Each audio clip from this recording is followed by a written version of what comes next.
I've reached a dead end. But how about you? Have you reached a dead end in your marriage? What do you do when you reach a dead end? Do you keep going towards the dead end? Do you stay here at the dead end? Or do you choose to turn around and go the opposite direction? Well, I've hit a dead end in my marriage.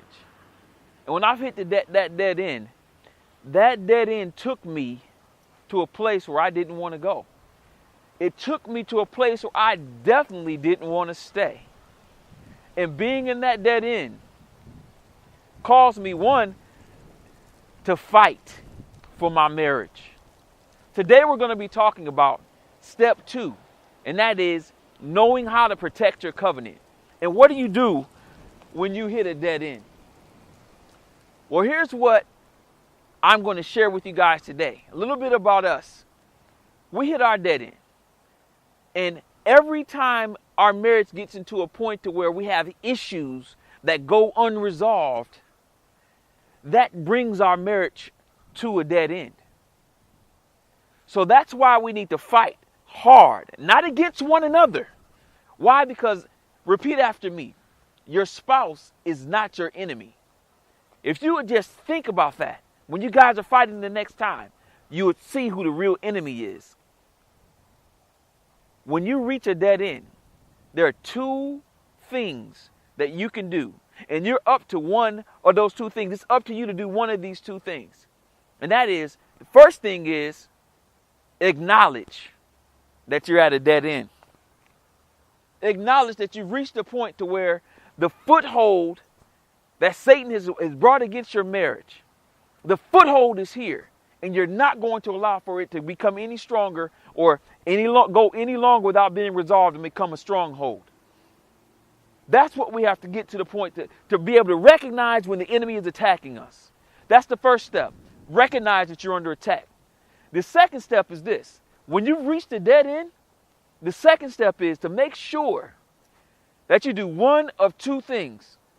If you're the one that's the cause of the issue, it's time for you, just as God says, humble yourself under the mighty hand of God and he'll lift you up. Why? Because God, he lifts up the humble, and he gives grace to the humble, but guess what? He resists the proud. So you got to humble yourself and do one of 2 things. And the first thing is, if you're in the wrong, apologize. It's 3 things, not 2, 3 things. I used to think it was 2, but it's 3 things that go into an apology. The first thing is this: regret. You regret what you did. You regret that you caused the pain. You regret that you've missed the mark. You regret that you've caused your spouse to get to the position to where they're at a disadvantage.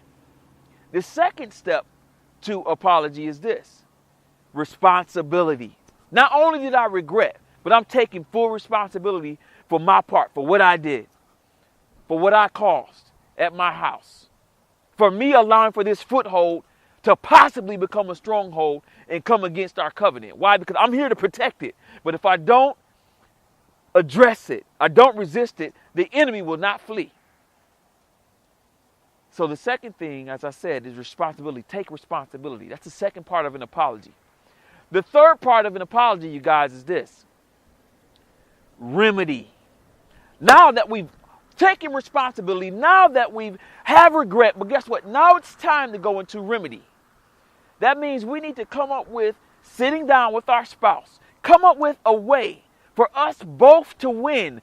Come up with a way where we both will come out on the other side winners. So when this doesn't happen again, so when this situation comes around again, guess what? We would not allow for this foothold to become a stronghold, and this will not happen again.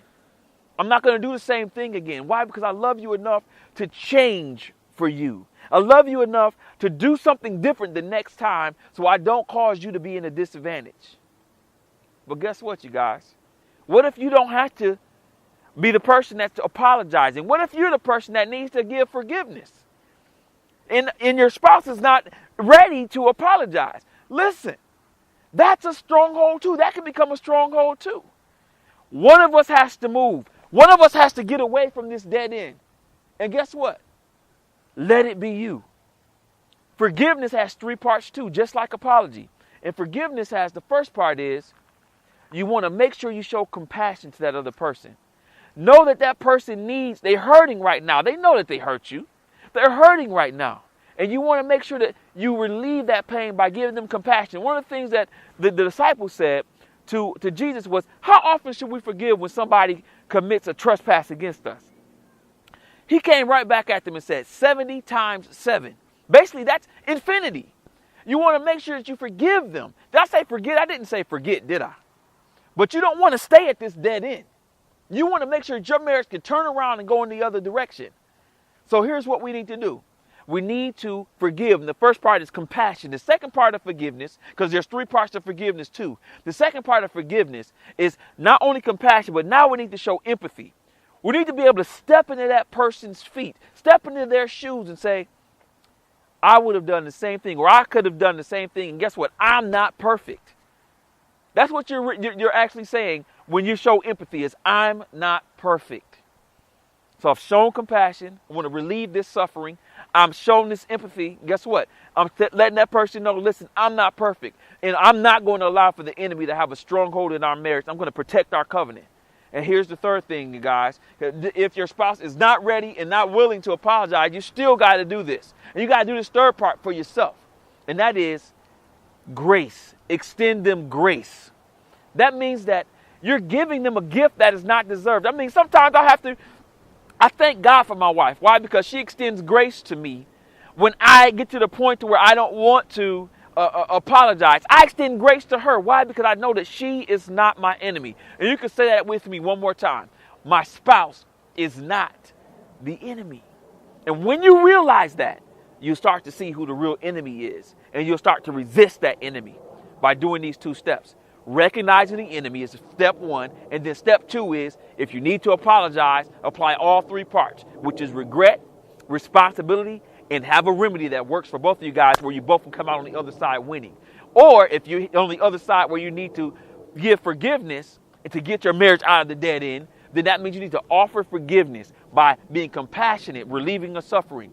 Also making sure that not only you're compassionate, but you're standing in their shoes and being empathetic to their situation. And then also extending grace if their heart is hardened or if they're not accepting the responsibility to apologize.